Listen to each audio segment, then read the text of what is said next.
Bonjour, je suis Dambélé Boubacar. Dans le cadre de notre travail pratique en interopérabilité sur les développements en langage C de Socket, alors il nous a été demandé de développer deux programmes client et serveur Echo, comme leur nom l'indique. Le principe est simple, le serveur reçoit un message du client et le retransmet le même message. Et là, ces programmes doivent être développés tout en prenant le soin de développer les sockets qui vont permettre d'échanger entre le client et le serveur. Ces sockets doivent être développés en mode datagram et en mode connecté. Et ensuite, nous devons tester le programme avec le programme Telnet, les programmes serveurs avec le programme Telnet. Et ensuite, nous devons faire en sorte que le client envoie en écho en ligne, une chaîne en ligne de commande. Et nous devons faire également en sorte que le serveur affiche l'adresse IP et le nom de l'autre client. Alors, nous allons sans plus tarder passer au test de programmes qui ont été développés dans ce cadre. Alors, nous allons sans plus tarder passer au test des programmes qui ont été réalisés. Alors, en premier lieu, nous allons tester le programme en mode datagram en UDP. Alors, compilation, il n'y a pas de problème. Et exécution du programme.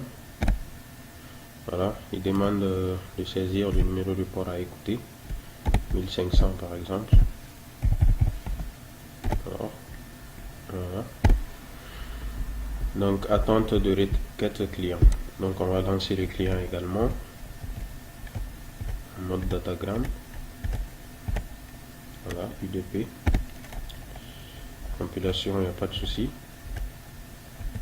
Exécution du programme. UDP, c'est ça. Voilà. Donc, il demande de saisir l'adresse IP du serveur. Donc, comme on est à localhost, ce sera une adresse de loopback. Alors, 1.2. Voilà. Le numéro de port qu'on a choisi, c'est bien entendu 1500. Voilà. Donc, et là, il demande voilà. Donc, le client maintenant demande de saisir un message qu'il va envoyer au serveur. Je vais dire je suis Dambélé. Voilà. Donc le serveur a bien reçu le message je suis Dambélé. Et là il affiche l'adresse IP du client qui est aussi en local. Donc c'est une adresse loopback.1 et le numéro de port à travers lequel le client l'a contacté, c'est 43 097. Alors on voit également que la réponse, le serveur a bien envoyé sa réponse, je suis Dambélé, qu'on reçoit du côté du client. Voilà. Et le client demande de saisir encore un autre message. Voilà. On peut saisir on peut envoyer autant de messages que l'on veut. Voilà, ce sera toujours pareil. Jusqu'à ce que voilà, l'utilisateur il saisit juste un point pour quitter l'exécution du programme client. Donc on va tester un autre, pourquoi pas un autre message. Je discute avec un petit serveur.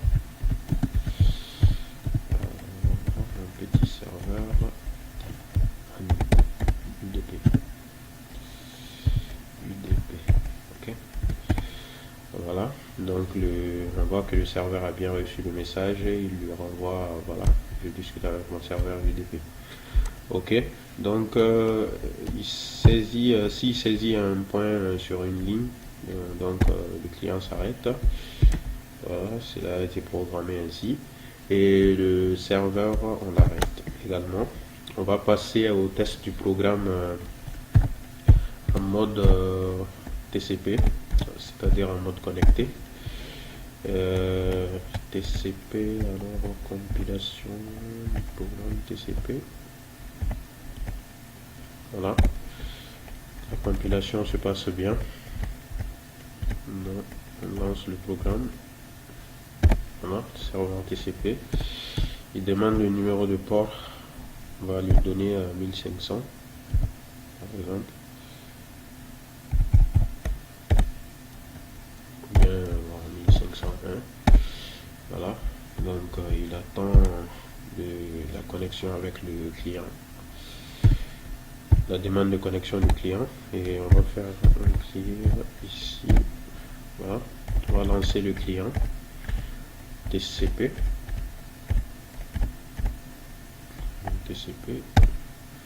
Voilà, la compilation se passe bien. Et ensuite, voilà, on lance le client TCP. Donc, comme la dernière fois, on saisit l'adresse IP, voilà, qui a une adresse de loopback. Et le numéro de port qui a été choisi, c'est 1501. Voilà.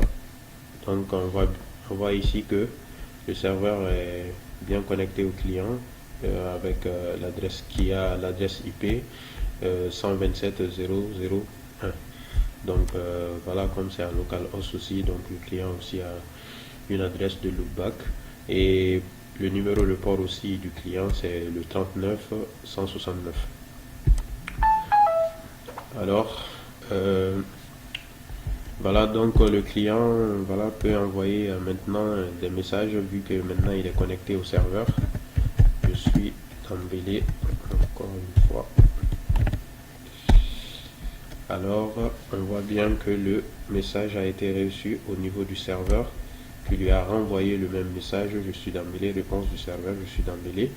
Et là voilà, mon petit serveur, coucou, mon petit serveur, coucou. Voilà, et voilà, et ce message également a été reçu et renvoyé: mon petit serveur, coucou. Alors voilà, donc le programme marche bien.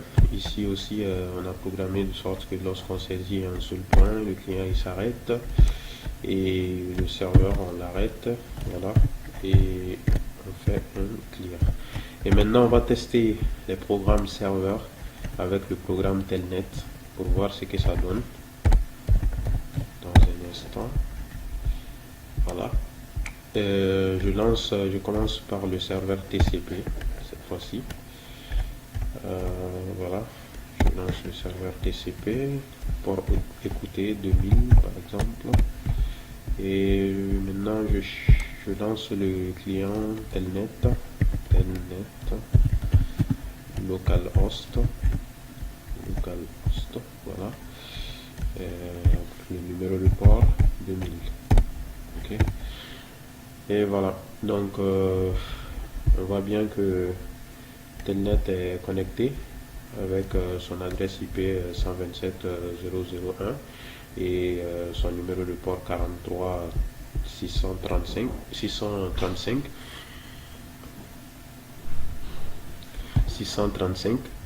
Et donc on va saisir la chaîne de caractères envoyée par Telnet.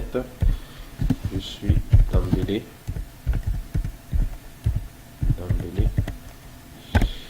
Et là on voit que la chaîne de caractères a bien été reçue par le serveur et renvoyée au client Telnet, qui l'affiche également une deuxième fois: je suis d'embellé. Donc là aussi ça fonctionne bien. Et maintenant on va tester sans plus tarder le Telnet avec le programme en mode non connecté. On va clear. On va lancer le programme UDP.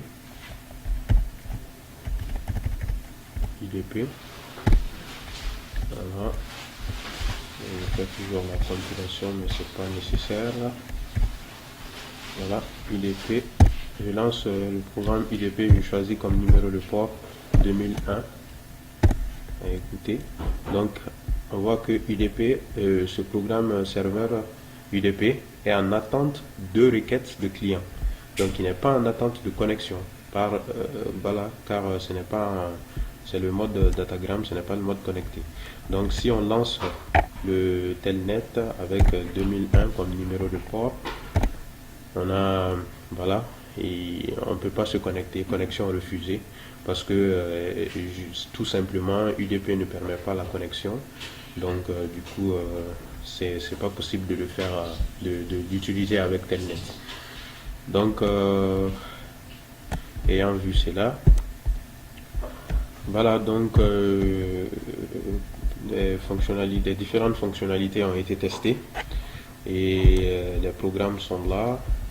Voilà le serveur echo.c, TCP, le client TCP et le serveur UDP, le client UDP.